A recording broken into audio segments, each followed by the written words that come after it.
Oi, galera.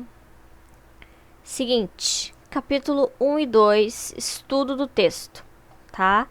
Vamos seguir fazendo esse apanhado de ferramentas que a gente precisa ter para fazer uma compreensão leitora e uma interpretação de texto adequada no Enem e na URGS, tá? Isso serve para os dois, é bem importante para os dois, tá? Os dois cobram isso, cobram de maneira um pouco diferente, mas cobram, tá? Então é legal a gente ter isso em mente e ter bem claro quais são esses mecanismos, como que a gente faz a leitura de um texto, tá? Então, capítulo 1 é modo composicional do texto, né? Dos tipos textuais, como esses tipos textuais se comportam e os aspectos linguísticos, né, contidos no texto para a gente compreender e interpretar ele adequadamente. Os aspectos que antecedem o texto, então, são aquilo que a gente já conhece, é o nosso conhecimento prévio, tá? São aspectos de conhecimento da língua, gramática, os gêneros textuais, os tipos textuais, são bem importantes para a gente bater o olho, identificar, esse é um tipo textual tal. Se eu souber, eu vou saber qual é o objetivo que esse texto tem, e aí, sabendo também disso, já sei os gêneros textuais, qual dos gêneros é, e aí eu já tenho metade do caminho andado para poder fazer uma compreensão leitora adequada e uma interpretação. O meu repertório cultural é bastante importante no momento da interpretação desse texto, e isso é algo que é minha visão de mundo, é através da construção da minha visão de mundo que eu olho também para o texto, enxergo ele, né? Então, conhecer bastante, ter notícia, né? Ver muita notícia, estar inteirado do que está acontecendo no mundo, né? Ler, estudar, ouvir coisas, né? Ouvir pontos de vista diferentes, teorias diferentes, nos ajuda a ter um repertório cultural que vai ser também uma ferramenta para a gente chegar lá e arrasar no Enem.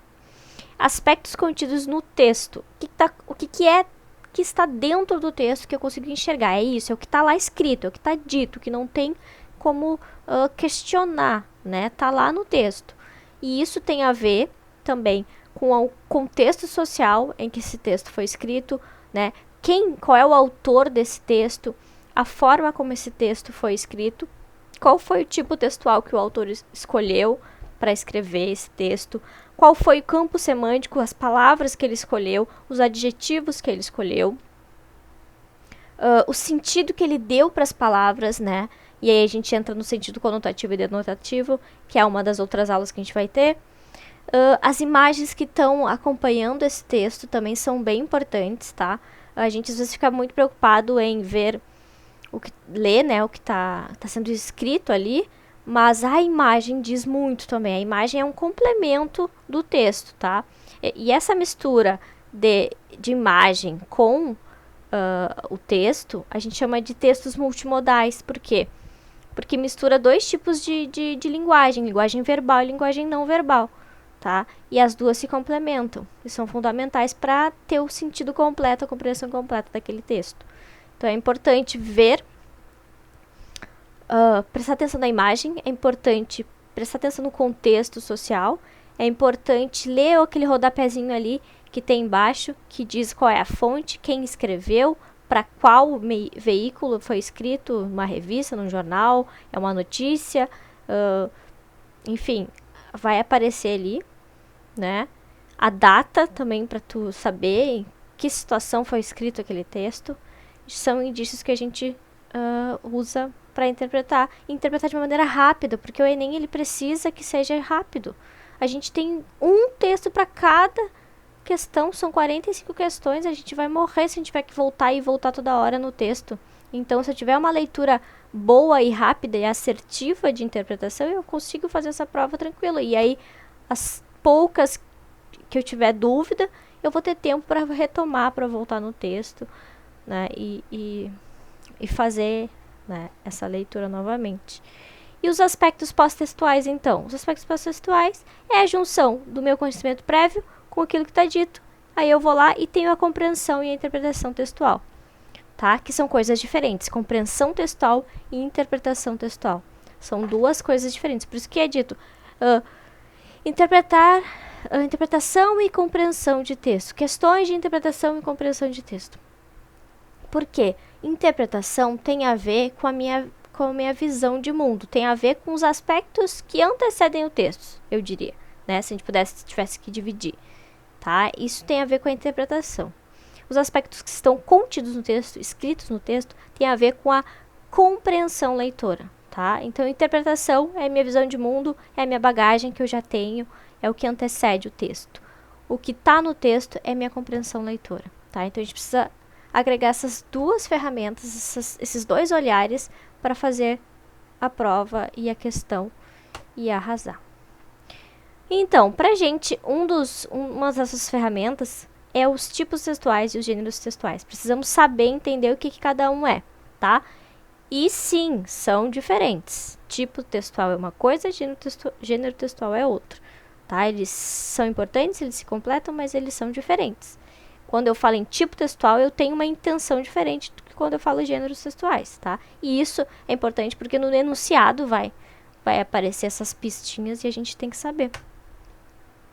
Tipo textual, então. O tipo textual, ele tem a ver com as estruturas relativamente estáveis. São estruturas estáticas de um tipo de texto com um objetivo específico e é aquele objetivo. Então, texto injuntivo tem o objetivo de dar ordens, de explicar e ordenar, né? Então, ele tem um tipo bem específico de ser escrito, uma forma específica de ser escrito, tá? Então, o tipo textual ele tem a ver com a forma do texto e com o objetivo, a finalidade desse texto, tá? Dentro dos tipos textuais tem alguns mais comuns, tá? Eu coloquei aqui o narrativo, o dissertativo, o argumentativo, o descritivo, o prescritivo, o injuntivo e o expositivo.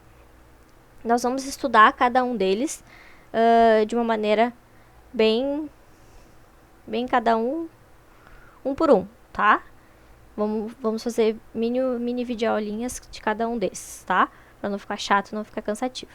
Gêneros textuais. Então, o gênero textual, quando eu falo em gênero, eu tô falando na minha intenção comunicativa, na função social do texto, tá? Tô fazendo referência a isso. O que é mais importante é a função de comunicar.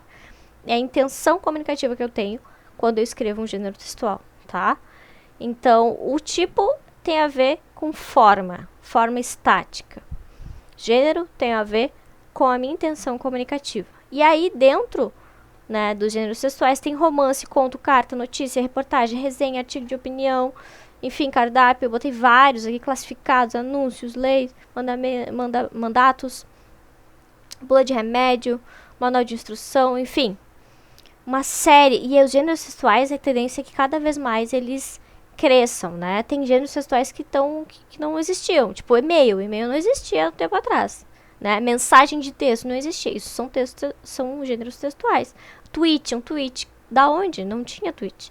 Agora é um formato de texto, é um gênero textual que tem a intenção de comunicar, né? Tem uma função social, né? Aquele texto, e não está se preocupando só com a forma, que é o que o tipo textual nos diz. É como se os tipos textuais fossem um grande núcleo,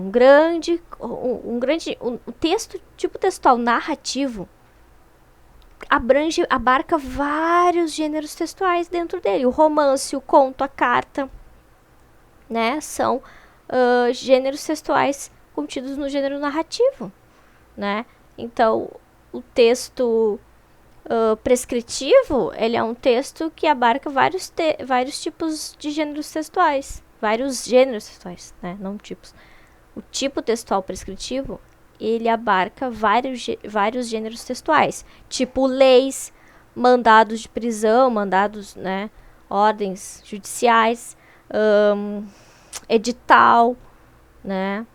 Então, vários gêneros textuais ficam dentro do texto do tipo textual prescritivo e assim por diante. A gente vai falar um pouquinho sobre cada um deles nas próximas aulas, né, na sequência aí, beleza? Então, por hoje, pra agora, é isso. E feito. Beijos, até. Vou seguir em outros vídeos pra gente seguir falando sobre essas ferramentas de interpretação. Beijo, tchau.